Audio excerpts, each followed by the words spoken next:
சென்னை பெருநகர காவல் ஆணையர் சந்தீப் ராய் ரத்தோர் இடமாற்றம். புதிய ஆணையராக கூடுதல் டிஜிபி அருண் நியமனம்.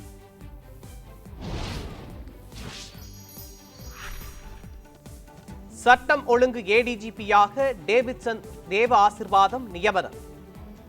காவல் பயிற்சி பள்ளி டிஜிபியாக நியமிக்கப்பட்டார் சந்தீப் ராய் ரத்தோர்.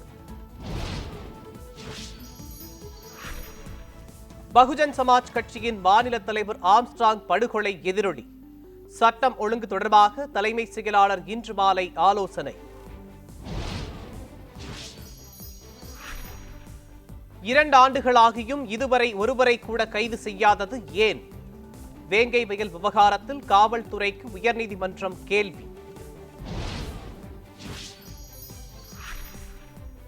மாஞ்சோலை தொழிலாளர்களை கட்டாயப்படுத்தி வெளியேற்றக்கூடாது.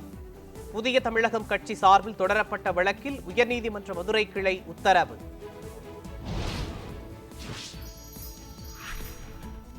மாதவிடாய் காலங்களில் விடுப்பு வழங்க வழிகாட்டு நெறிமுறைகளை உருவாக்க கோரிய மனு.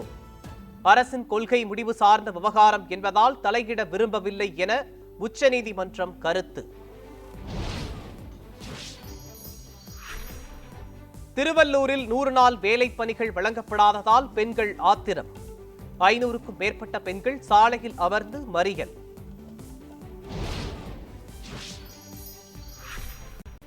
நெய்வேலி என்எல்சியின் 2வது சுரங்கத்தில் விபத்து. நிலக்கரி எடுத்துச் செல்லும் கன்வேயர் பெல்ட்டில் சிக்கி தொழிலாளி உயிரிழப்பு.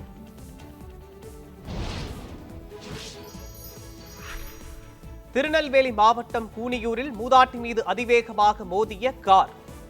அதிர்ச்சியூட்டும் சிசிடிவி காட்சி வெளியீடு.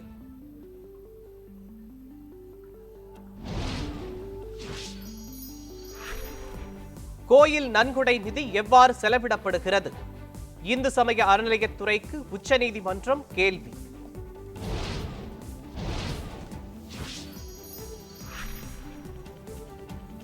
விக்கிரவாண்டியில் இன்று மாலையுடன் ஓய்கிறது இடைத்தேர்தல் பிரச்சாரம்.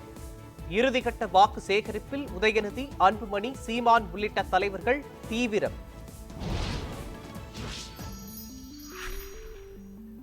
விக்கிரவாண்டி தொகுதியில் முத்தான 3 திட்டங்கள் மூலம் பலர் பயனடைந்துள்ளனர்.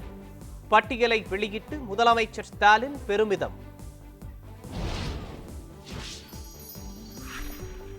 தங்கம் விலை 160 ரூபாய் குறைவு. சவரன் 54,400 ரூபாய்க்கு விற்பனை.